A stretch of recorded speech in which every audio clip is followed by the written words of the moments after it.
My name is Bethany Colleen, and this is my YouTube channel. In this video, I'll be telling you a little more about my experience with MS, more specifically, the very first symptom that I struggled with and how it was misdiagnosed in a way that caused me to have unnecessary surgery. If you haven't already watched my previous video I made explaining the symptoms that directly led to my diagnosis in 2014, I'll have it linked below.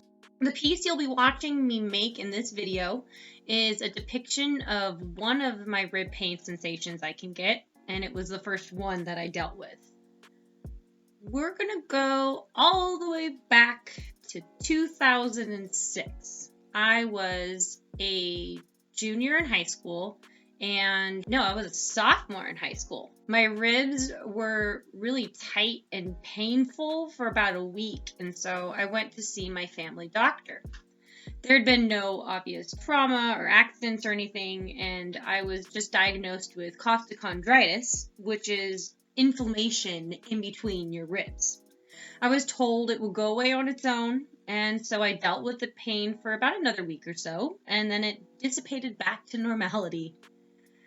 I've been unable to really definitively determine if this was my first MS flare or if it was in 2008 when I had freshly turned 18 and was just out of high school. I again began to have a pain in my upper right side. It was a sharp pain inside my ribs that even with my high pain tolerance, it would leave me curled up in the fetal position. I remember trying to find words to describe how it felt, and I used to describe it as if there was a Christmas ornament inside shattering in my ribs, stabbing me with sharp shards in all directions. So I went to my doctor, who then ran blood tests and found out my liver enzymes were elevated. So this led him to refer me to a gastroenterologist. The theory was that I was having a gallbladder attack. So over the next month or so, I had 2 separate ultrasounds and a test called the HIMI scan. The HIMI scan was an ordeal in itself, as I was unaware that they needed to use morphine to run the scan, and I only found this out as they were injecting it right before running the test.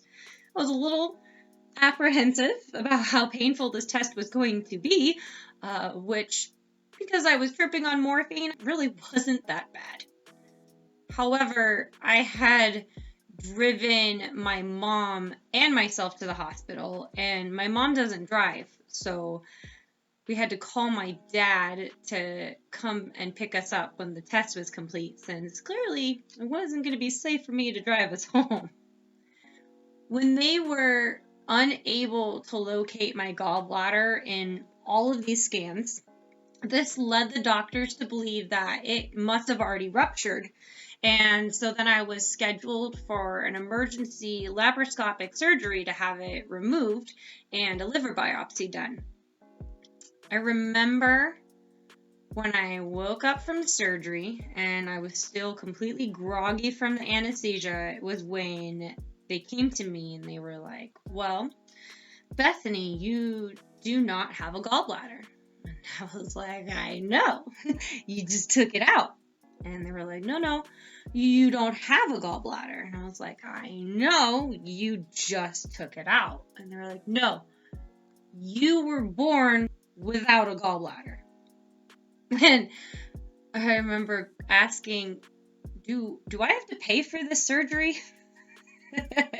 Which, to be honestly frank with you guys, I still had the privilege of being under my parents' insurance at the time, and so I don't know if insurance covered it or not, but it's after this surgery that things are a little bit more fuzzy for me. I remember the pain was a little less severe, but it was still bothersome and concerning. And since I had no gallbladder and my liver biopsy had come back normal, the next doctor theory was that I had irritable bowel syndrome. I had no IBS symptoms, just the rib pain, but that was the diagnosis. I was then just prescribed to drink Metamucil fiber every morning and then sent on my way. Eventually, this MS flare finally subsided on its own, and my ribs went back to normal.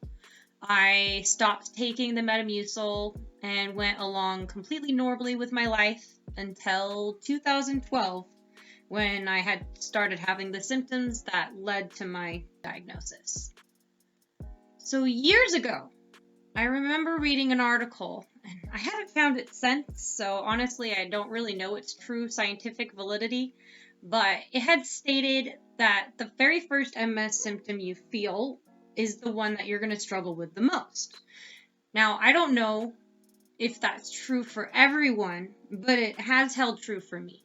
I have had only 1 or 2 real MS flares since diagnosis where I had new lesions, but I still have my MS symptoms that will flare if I get too tired, if I overheat myself, if I get too stressed, or if I drink alcohol, which I no longer do because of the pain it would sporadically cause me.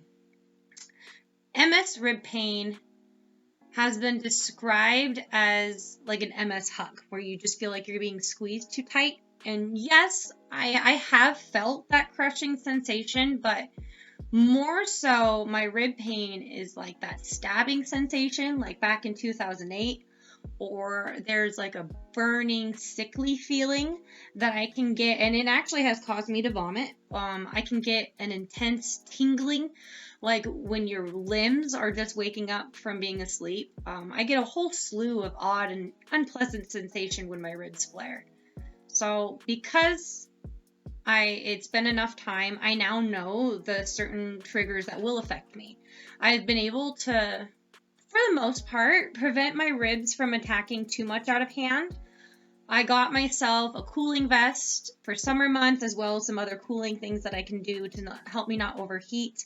I stopped playing that stupid game of Russian roulette with drinking alcohol, as more times than not, it would leave me with a debilitating and regretful pain in my ribs. I also, and I hope this isn't too much information for everyone, but I had to stop wearing bras as that any band around my ribs, even on my best and good times, it can just cause my ribs to flare up and hurt the rest of the day. So luckily, I've been able to get away with this without it being too blatantly obvious. However, it is a little bit ego-blowing. But, I want to leave you guys on a lighter side with a funny story. So in 2018, I had to have an emergency appendectomy, which that's not the funny part, but my surgeon had gotten a kick out of me continuously questioning if he had actually seen my appendix in the CAT scan.